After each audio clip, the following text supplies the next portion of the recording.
हाँ जी। तो श्री गणेश करते हैं। आई बिलीव कि आप सब लोग ठीक हो एंड अच्छे तरीके से मिड टर्म की तैयारी चल रही है आप सबकी, है ना। लास्ट लेक्चर में हमने ट्रिग्नोमेट्री का इंट्रोडक्शन पढ़ा था, है ना, कि भैया ट्रिग्नोमेट्री होता क्या है, कैसे वर्क करता है, इसमें साइन थीटा क्या है, कॉस थीटा क्या है, टेन थीटा क्या है, ठीक है। ये ट्रिग्नोमेट्री रेशियोज क्या होते हैं, पाइथागोरस थ्योरम क्या होता है, हमने लास्ट लेक्चर में सारा कुछ पढ़ लिया था।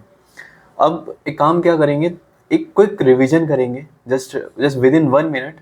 और उसके बाद हम डायरेक्टली जो हमने लास्ट लेक्चर में कॉन्सेप्ट पढ़े थे उस कॉन्सेप्ट पे बेस्ड कुछ क्वेश्चंस कर रहे होंगे, जो कि क्वेश्चन डायरेक्टली आपके एनसीईआरटी से होगा। यानी कि कहने का सिंपल मतलब है कि अगर आप इन्हीं क्वेश्चंस को बहुत अच्छे तरीके से प्रैक्टिस कर लेते हो, तो हो सकता है कि इन्हीं में से क्वेश्चन उठ के आ जाए और आपके 4 मार्क्स बन जाए।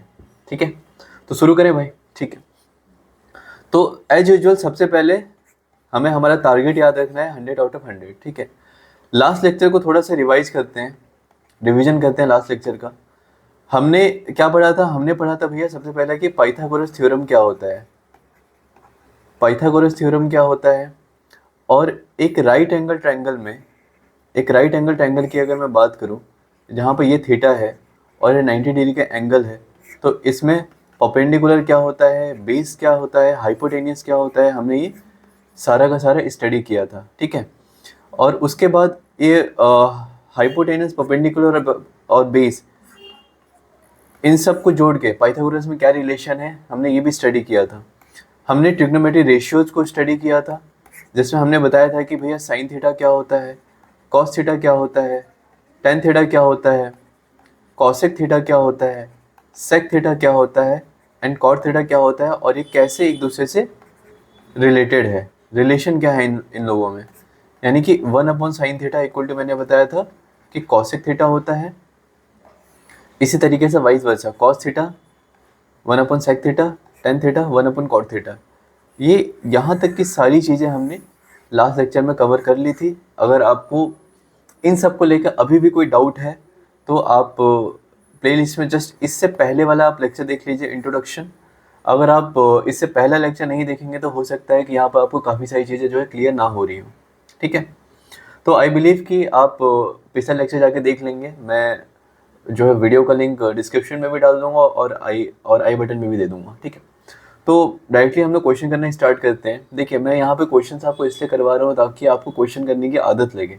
ठीक है, एकदम हम लोग ध्यान से क्वेश्चंस करेंगे, कॉन्सेप्चुअल वाइज क्वेश्चन करेंगे, कि इन क्वेश्चंस को करने के बाद आप एनसीईआरटी के क्वेश्चन तो सॉल्व कर ही रहे हो, क्योंकि मैं खुद भी कर रहा हूँ। बट कॉन्सेप्ट को इतना मास्टर करेंगे कि इस कॉन्सेप्ट को अंडरस्टैंड करने के बाद R D Sharma and R S Agarwal तक के भी क्वेश्चन हम लोग कर रहे हो, या दुनिया की कोई भी बुक उठा के ले आओ, अगर हमें कॉन्सेप्ट पता है तो हम उससे क्वेश्चंस सॉल्व कर लेंगे। As simple is that. ठीक है, शुरू करें भाई। ठीक है, तो एग्जाम्पल नंबर 1 है आपका, ये आपके एनसीईआरटी का क्वेश्चन है। लिखा हुआ है given that tan a equal to 3/4 then find other. Simply बोल रहा है कि अगर भैया tan थीटा इक्वल टू 3/4 दिया हुआ है, तो हमें बाकी की वैल्यू निकालनी है। बाकी कौन सी वैल्यू निकालनी है,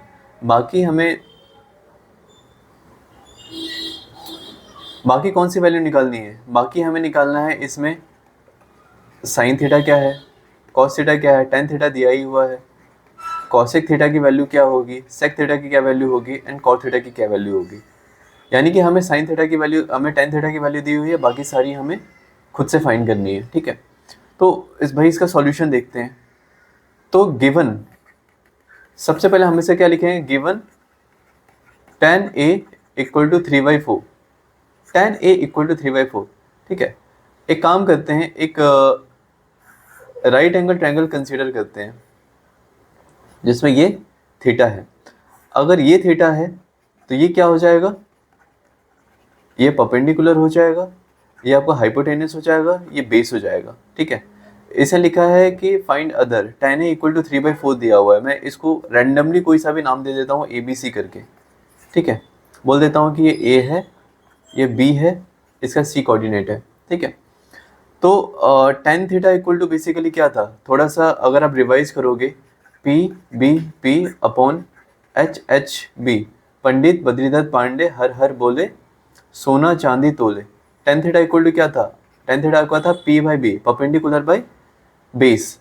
यानी कि आप सिंपली क्या लिख सकते हो, tan A equal to perpendicular by base. Perpendicular क्या है इसमें, BC, बेस क्या है AB इक्वल टू क्या दिया हुआ है 3/4। तो क्या मैं इससे बोल सकता हूँ कि BC इक्वल टू 3 है एंड AB इक्वल टू 4 है, ठीक है। तो हमारे पास BC की भी वैल्यू गिवन है, हमारे पास AB की भी वैल्यू गिवन है, BC की भी वैल्यू गिवन है। हमें निकालना क्या है, हमें निकालना है AC की वैल्यू।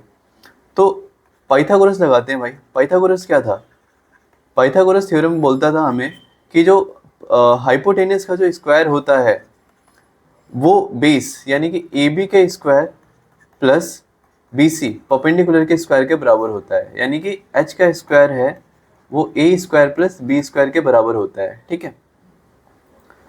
तो देखते हैं, हमें AC निकालना है। AC का स्क्वायर इक्वल टू 3 का स्क्वायर प्लस 4 का स्क्वायर, यानी कि AC equal to under root of 3 का स्क्वायर 9, 4 का square 16 equal to 25 which is equal to 5, ठीक है। तो यहाँ पर से H क्या आ गया 5 आ गया, राइट। सो अभी तक हमें क्या मिल गया, अब हमें परपेंडिकुलर भी मिल गया, बेस भी मिल गया एंड हाइपोटेनस भी मिल गया, ठीक है। हाइपोटेनस क्या है 5 है भैया, और आपका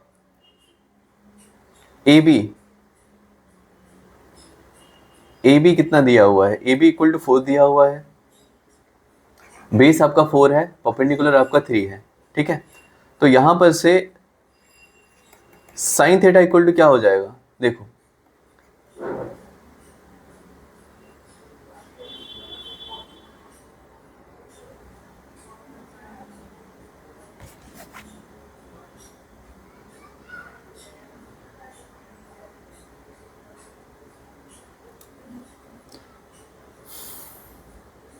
यहाँ पर से साइन थीटा इक्वल टू क्या हो जाएगा, साइन थीटा इक्वल टू हो जाएगा PBP अपॉन HHB SCT। पंडित बद्रीदत्त पांडे हर हर बोले सोना चांदी तोले। साइन थीटा इक्वल टू क्या हो जाएगा P/H which is equal to 3/5। Cos theta equal to B/H, B क्या है 4 है upon 5। Tan theta equal to क्या हो जाएगा आपका P/B। P कितना है आपका 3 है और B क्या है 4, ये हमें गिवन था, राइट। उसके बाद देखिए अभी क्या है, आपको साइन थीटा की वैल्यू मिल गई, कॉस थीटा की वैल्यू मिल गई और टेन थीटा की वैल्यू मिल गई।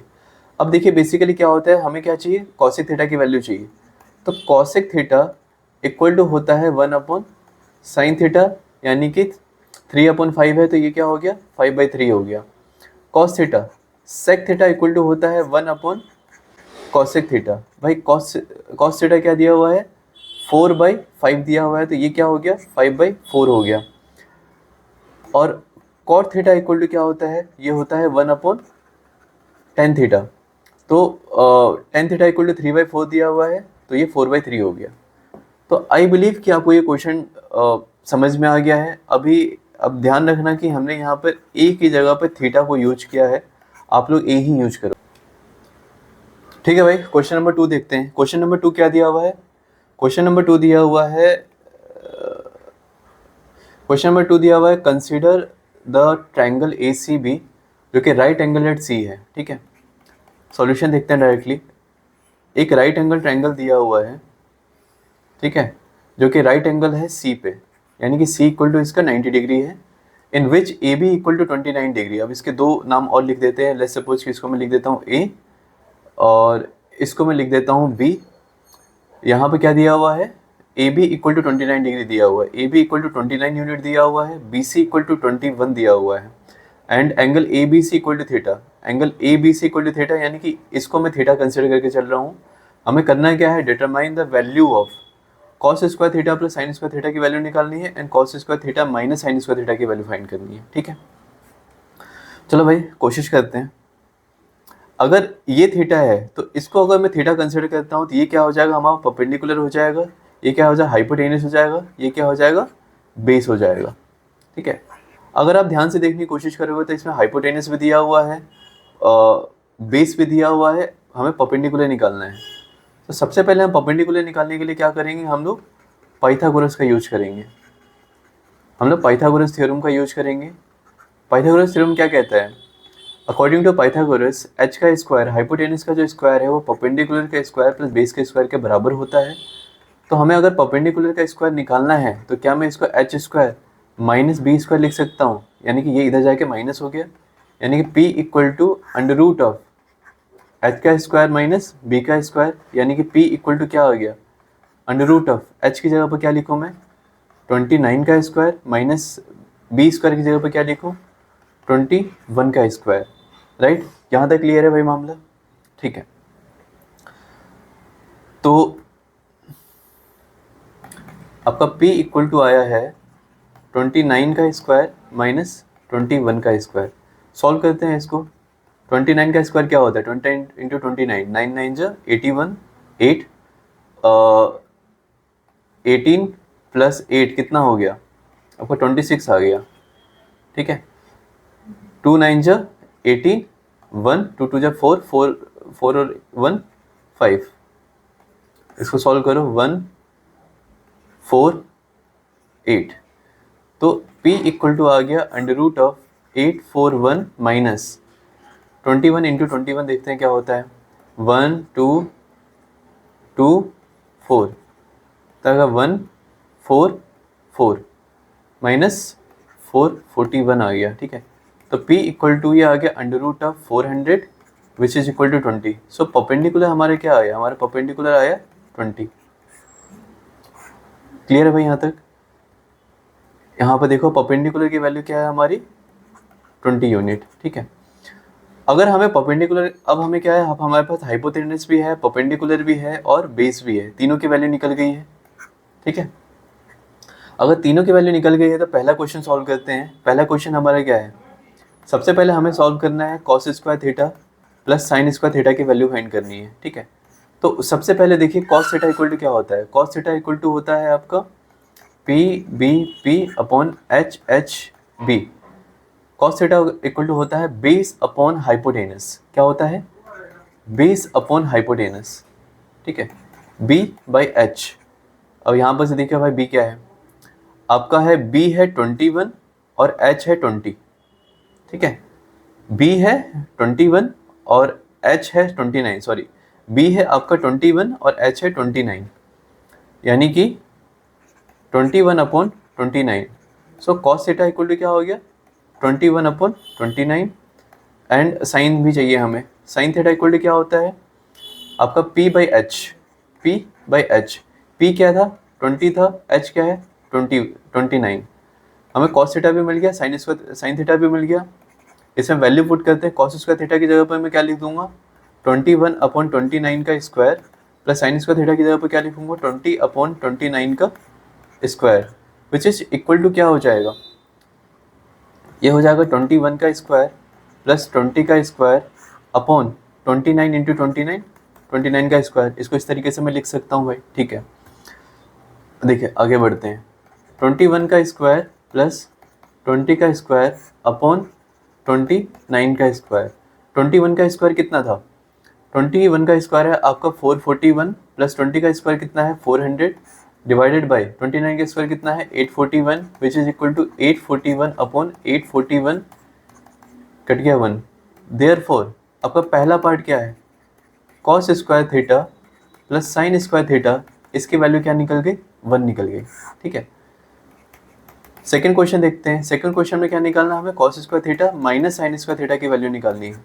अभी अभी हमने देखा था कॉस थीटा इक्वल टू क्या था 29 अपॉन सॉरी 21 अपॉन क्या था 29 का square minus sine square theta equal to क्या है 20 अपॉन 29 का स्क्वायर।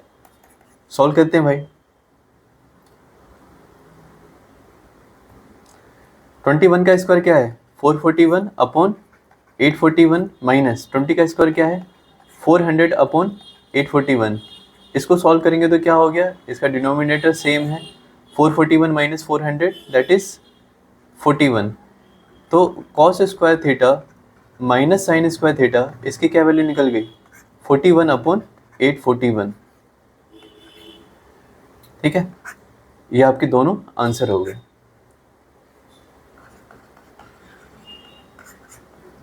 तो आई बिलीव कि अभी तक जो हमने किया आपको पूरा समझ में आया है। ठीक है, नेक्स्ट क्वेश्चन देखते हैं। नेक्स्ट क्वेश्चन क्या है? नेक्स्ट क्वेश्चन में दिया हुआ है, in a right angle triangle A B C, right angle at B. ठीक है, सॉल्यूशन देखते हैं भाई। ये भी आपका एनसीईआरटी से है। एक राइट एंगल ट्रायंगल की बात कर रहा है, ठीक है, जो कि राइट एंगल एट बी है। बी पे राइट एंगल है, यानी कि ये 90 डिग्री का एंगल है। ये अगर 90 डिग्री का एंगल है तो इसके सामने वाली चीज़ क्या हो गई? ये हाइपोटेनस हो गई। मैं कंसिडर करके ही चलता हूँ कि ये थीटा है। अगर ये थीटा है तो ये परपेंडिकुलर हो जाएगा और ये बेस हो जाएगा। राइट, यहाँ तक क्लियर है?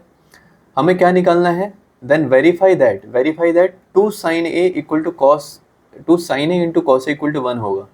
हमें वेरीफाई क्या करना है? हमें वेरीफाई करना है कि 2 sin a into cos A equal to 1 होगा। उसके लिए मेरे को साइन ए की भी वैल्यू चाहिए, कॉस ए की भी वैल्यू चाहिए।